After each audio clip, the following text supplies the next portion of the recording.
Happy Tuesday. Today we are going to get started and we are going to have my friend Valerie interview my amazing coworker Niema. So I am going to log off so you all can get started and then have fun. Hi, Miss Niema. Hi, Valerie. How are you? I'm good. How are you? Good. How was your weekend? My weekend was good. Valerie, do you want to just take it off since you're going to wear it? So my name is Niema Knight, and I'm the center manager here at United Community Sacramento Neighborhood Center. And I'm looking forward to speaking with you today, Valerie, in regards to my poetry, which is something that I love and adore. And I also have a book that I've written. So I'm more than happy to explain that and celebrate that with you. My name is Valerie. Well, my first name is DC Webb, but I go by Valerie, which is my middle name, because my first name is like hard to pronounce. So I'm here to speak with you about your writing and how how you got inspired to start writing in the first place. Okay, so I grew up in the 80s and the 90s, okay, early 2000s as well. So hip hop music became really like the thing to listen to. And because of that, that's the art of storytelling. If you listen to a rap track, they're usually telling a story about their life or something like that, just on a beat. So I would say that that's when I really, had a knack for poetry, because rap music is pretty much poetry. You're rhyming to a beat. So that's really what excited me and got me into pretty much writing. Some of my hip hop inspirations would be Slick Rick. He's a storyteller, as well as I like Nicki Minaj because I do spoken word. So I change my voice a lot, and she's very animated. So I love her, as well as Busta Rhymes. I would say that Nicki Minaj is kind of like the female Busta Rhymes. So the way they play around with their voice and do very theatrical things. So I'm a spoken word artist. So that's something that I love to do. That's cool. Would you ever make a book about young girls who don't know much about what's happening in their body and what could happen to their bodies if they're not careful? Oh, I think that's a real deep subject. Well, the book that I did write is called Once Upon a Sunset, Roses and Rage. And it has a lot to do with women's empowerment and just sharing and transparency into the experience that some women go through. And I think that, yes, writing a poem or something like that about young women and the trials and tribulations that young women go through would be really up my alley, because I've already written a book, but mostly geared towards older women. That is great, because like most kids at like my age wouldn't really know much about poetry or like regular things. They're based on what society tells them or what society shows them. So I think if there was something out there that would show younger girls that like they could see themselves in their own personal body, and not them as they only go through it, but like every other girl next to you. I do have a poem about self-acceptance and self-love, and it's called Can We See You? And it really talks about, with Instagram, there's a lot of girls doing a lot of things to themselves, such as plastic surgery or wearing a lot of makeup every day. And there's nothing wrong with makeup. As you see, I have some on, not to shade that. But I think that there's also something beautiful about seeing yourself as is and embracing who you are as is. And the poem that I have, Can We See You, touches on that. That is great. Okay. My third question is like, what fun activities could we create throughout the year to make like the center more interesting and making it stand out more to kids, like creating affirmations or group conversations? I think one thing that I think is really fun to do is to have like a talent show where people can really showcase what they're good at. I've done those at previous jobs with teenagers and they seem to love it because everybody is really so talented. People just don't always feel that they have the platform to show it off. And I think that sometimes with a talent show, it's like, oh my goodness, you really, and then it's a bonding because if you have two people who know how to sing, you can do a duet together, or you can sing, together, do poetry together, write something together. And it doesn't have to necessarily be about the performing arts. Painting something and displaying it and explaining that painting at a talent show could be kind of awesome as well. So I think that one thing that's really fun to do is talent shows and open mics and things of that nature. Would you be interested in something like that? Do you sing or open anything? mics. I would love Okay. that. Okay. My fourth question, I believe. My fourth question is how do you come up with the topics that you are going to write about? I think a lot of times with my poetry, because I'm a creative thinker, sometimes when the world is quiet and silent, I'm really able to zero in on my thoughts. So I would say sometimes if I have a poem stirring inside of me, it'll wake me up at 3:00 in the morning and I'll just start writing. And, I write it in notes. So that's why I do this. I don't really pen and pad. I pretty much go to my phone and I go to the notes section and I text it out. And I find that when everything's quiet and I can't hear a sound, that's when my poetry comes to me. And I write about topics, everyday topics. I have topics about police brutality. I have topics about self-acceptance. I have topics about single motherhood. I have topics about suicide, substance use. So I touch on different topics. Sometimes I'll be inspired by somebody I've met and I'll write a poem about that, or something I've seen. So the poem that I spoke to you about called Can We See You? I was looking through Instagram, which made me write that. Because I was about to take a picture of myself and I scrolled through and I saw that, hey, I've never seen how this person looks without makeup or anything on. And that's when I wrote that. So the introductory to that poem is, I went to take a picture and it wasn't until I saw the reflections of others, I realized they were all masked in disguise. So I'm speaking to the fact that I went to take a picture. And then as I scrolled, I said, wow. It wasn't until I saw the reflections of others, I realized they were all masked in disguise. So everyday life. So like a shield for women who want to express themselves, but they always keep that upper disguise on to not come. That's why I say, can we see you? Take off your mask and let us see you. Can we see you? The unique, wonderfully and fearfully made beauty that the divine and our ancestors bestowed upon thee, can we see? Because I wanted to see that, sister. That's why I wrote that. That is great. I love the fact that like you would want someone you like going anywhere. You would want to see that true person's face. You don't want to see that good disguise, or you don't want to see that like fake shield where it's just not it's not a person who wants to actually have a conversation. It's a fake person who's making an ideal of themselves talking to you.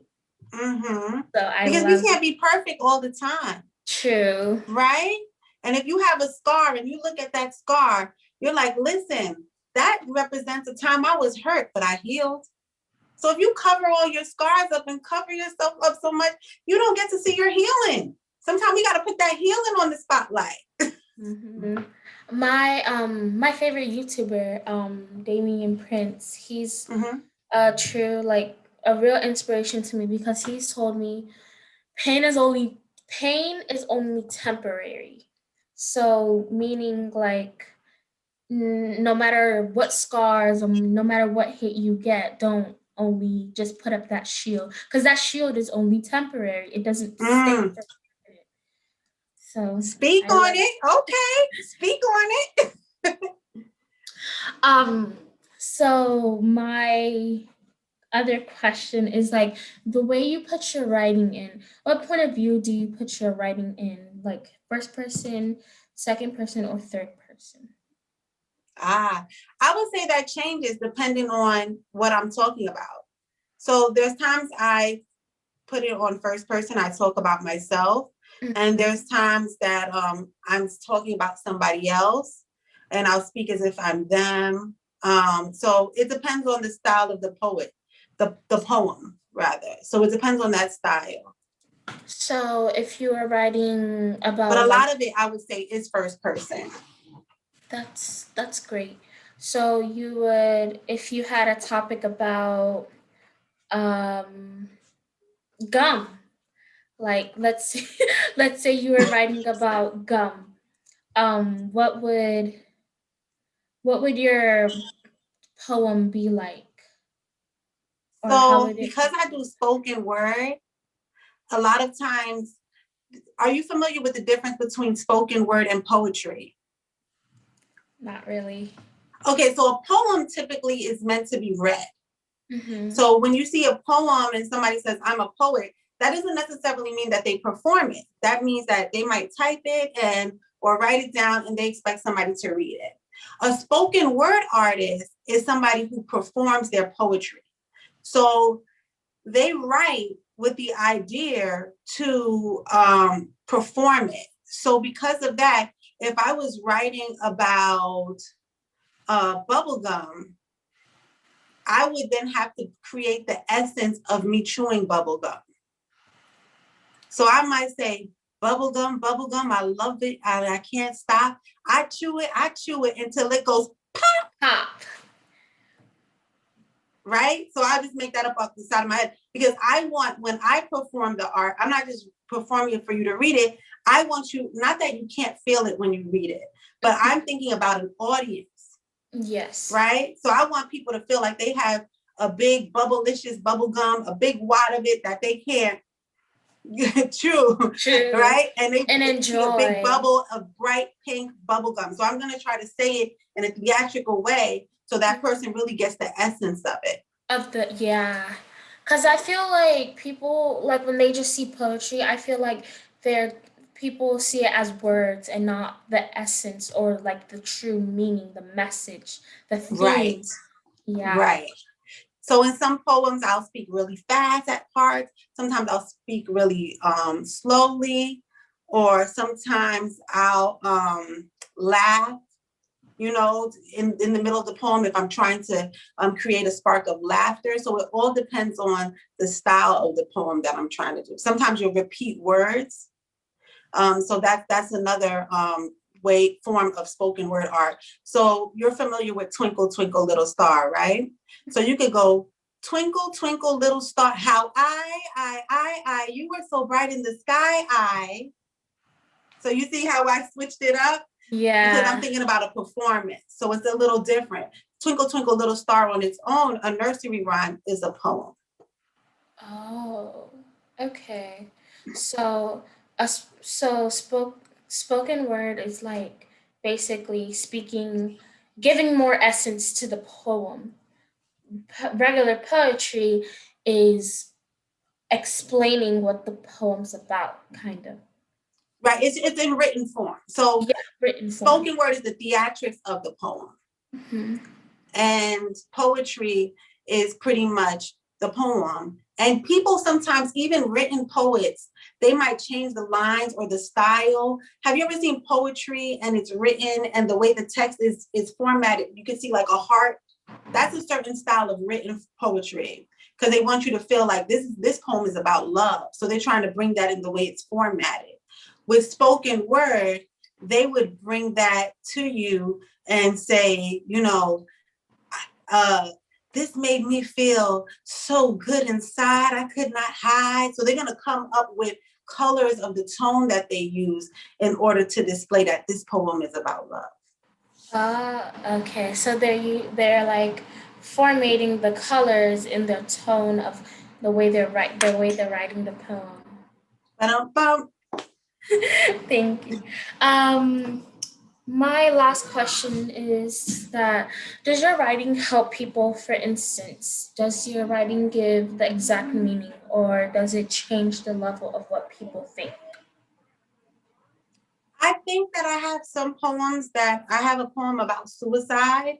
And a lot of times when I perform that, people come up to me after and they go, wow, I didn't know that. Or I never thought of it that way. So I think it does spark some sort of, you know, new thinking, when they see a performance or like, wow, I get it now. I do think that my art does do that. And then I think sometimes people identify where it says like, girl, you spoke my feelings, or I know exactly how that feels. So I think it depends on the poem that you're saying. So I know you said that was your last poem, your last question in regards to my poetry. I didn't know if you wanted me to recite a poem for you. Yes, please. So you can hear the different styles. So because we spoke about the suicide poem a lot, I'll do that poem. Is that cool? Yes, sure. Okay. I'm going to read it. So this poem is called Lifeline. They say they wish I said something. With tears, reluctantly, I said something. They felt bad for me. They empathized. They say they wish I said something. Openly, I said something. I was more comfortable to share every detail, every sadness my heart and mind carried. I now trusted them with my pain. It made them uncomfortable. So they began to share stories of their strength in the midst of my weakness. They began to brag about themselves on how they conquered my demons. They muffled my complaints with their achievements. They say they wish I said something. I said something. I said something. Angrily and frustrated, I said something. I was loud. I grew bitter. They didn't understand how hard it was for me. They kept giving me remedies when I didn't ask for the cure. They were so caught up in their misdiagnosis of my conversation that all of their conversations became Band-Aids. Perplexed that I would be given Band-Aids when I was sick. They became mad at me because I couldn't pick myself up the way they wanted me to. I couldn't walk forward. They saw me as crippled. I knew I was an amputee. They say they wish I said something. Happily, I said something. I spoke as if nothing was wrong. I spoke as if I conquered the situation. I began to play the happy ending role that they wrote for me. They began to question my happiness. Even after they told me to fake it till I make it. I guess my acting wasn't stellar.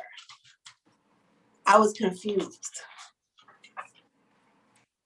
They say they wish I said something. I said something. I definitely said something. I told them how I honestly and truly felt. I gave it to them raw. I cried a flood of tears. I then gave them the direction on how they can be helpful. They became annoyed. They wanted peace again. They regretted that they were the shoulder on which I decided to lean. I felt alone. They say they wish I said something. I said nothing. I didn't make a sound. Forever I am quiet. Forever they wish. So that's Lifeline. My best friend, we always talk on the phone, and she's always talking about suicide and how she's faking it till she makes it. And like, I try to listen, and I'm always feeling like I'm doing something wrong, because instead of giving her a cure, I'm giving her something else. I'm giving her what she should do instead of what should happen. Mm-hmm. So your poem gives me a more perspective on how people who are depressed or people who think suicidal thoughts always think that people who are trying to listen and understand what's happening, they don't trust them as much because they know they have that like mindset of people like telling other people. And your poem gave me another perspective of how things happen or how they think. Good. Yeah. So the poem that I wrote, it really speaks to empathy. So a lot of times people want to give sympathy and they want to give advice and they want to fix it. So it's coming from a good spot. But when you're really down, sometimes you just want somebody to sit in that feeling with you. Mm-hmm. You don't want to hear about how they went through it and they did great at it afterwards and how it all works out. Sometimes you want somebody to say, man, that sounds rough. Man, that's hard. Thank you for telling me. Sometimes people just want to hear. So a lot of times when people do self-harm, people say, man, I wish they would have told me. I wish they would have said something. And I believe that a lot of times people do, but the way we listen is what needs work. Yeah, different tones of voice that I did. So yeah, so that's spoken word. I understand how like people like the phrase fake it till you make it. It's not really broken down as if like fake it until you reach your goal or fake it until you give up. It doesn't really give much perspective. It just, the phrase is just fake it to make it. Right. So it might make people feel like, well, and then when they do, you know, sometimes it's like, you don't seem happy. You ever wake up and somebody see you and you think you're happy or you're doing good, or maybe you had a rough day and you're like, I'm going to come out happy today and do my best. And then somebody's like, Valerie, you look so sad. It just kind of brings you down because it's just like, I had to fake it till I make it today, you know? And now you're like calling me out. So I think that, you know, those type of things, I really want to speak to that. What are we telling people? How do we present ourselves to other individuals when we know they're going through a rough time? So that's the essence of the poem. And it seems like you caught on to it. So yeah. It's kind of I really enjoyed this, Valerie. Me too. It's kind of like their disguise, their own personal disguise that we can't see the true them because they personally don't want us to. Exactly. Thank you, Miss Niema, so much. Thank you. This was great. Thank you. And, you know, I know that we're doing this for Black History Month, and I must say that Maya Angelou is also the reason why I started performing, because I saw how poetry, and she does spoken word. A lot of people don't think of her as a spoken word artist, but she does. What's my favorite poem by her is Woman Behind the Mask, and you can see her get theatrical when she does that performance. It's on YouTube as well. And I just wanted to send a nod to her for Black History Month, because she really showed how poetry could open up doors for women. And yeah, so I wanted to just say that, just to bring it back full circle as to why exactly we're doing this today. That is great, because I personally think that women are just like, what's the word I'm looking for? Like before you get to know them, you already assume on what they're doing or how they act. Like people, I think that's why women do put up their disguise, because they already have that mindset that, oh, this person is going to judge me. They're not even going to get to know me. So I like personally think that that's why women also put that disguise. But I also feel like women should let that disguise down from time to time and not always keep that barrier up, because that barrier is always temporary. So you could crack at any moment and you wouldn't even know. Okay, you're speaking facts, Valerie. Yes, this is very true. And we all want to be authentic at the end of the day, right? You don't want to be fake the whole time or putting on a show every time. That gets tiring. Like I couldn't imagine performing every day, all day, right? Putting on a performance, right? Even Beyonce takes a break. right? So, True. you know, at times we do have to, you know, let our guard down and be our true authentic self and celebrate that, right? Because you're right. Eventually, all those facades, they start melting away and people are going to have to see it anyway. So you might as well figure out a way to kind of embrace yourself, self-love on yourself. Mm-hmm. Cause like I still also think that like when women do let themselves get too comfortable with the other person, I think that they start to let their barrier come down one by one, minute by minute, and it gets them realizing that my barrier is not that bad. My barrier could go down from time to time. So I think Yeah.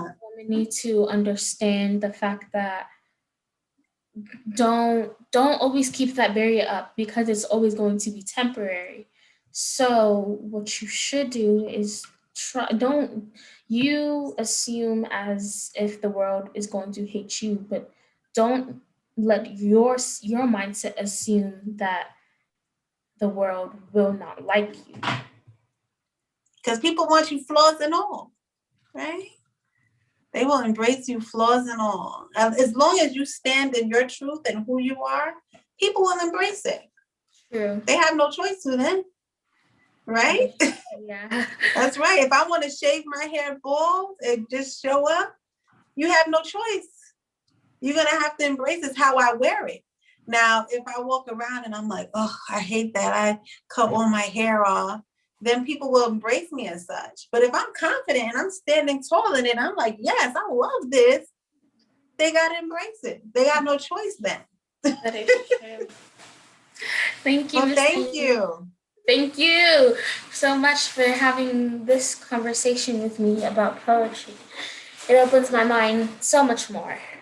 Good. I'm glad you enjoyed it. And I really thoroughly enjoyed speaking to you as well. Thank you for having me. You're welcome. Bye. Bye.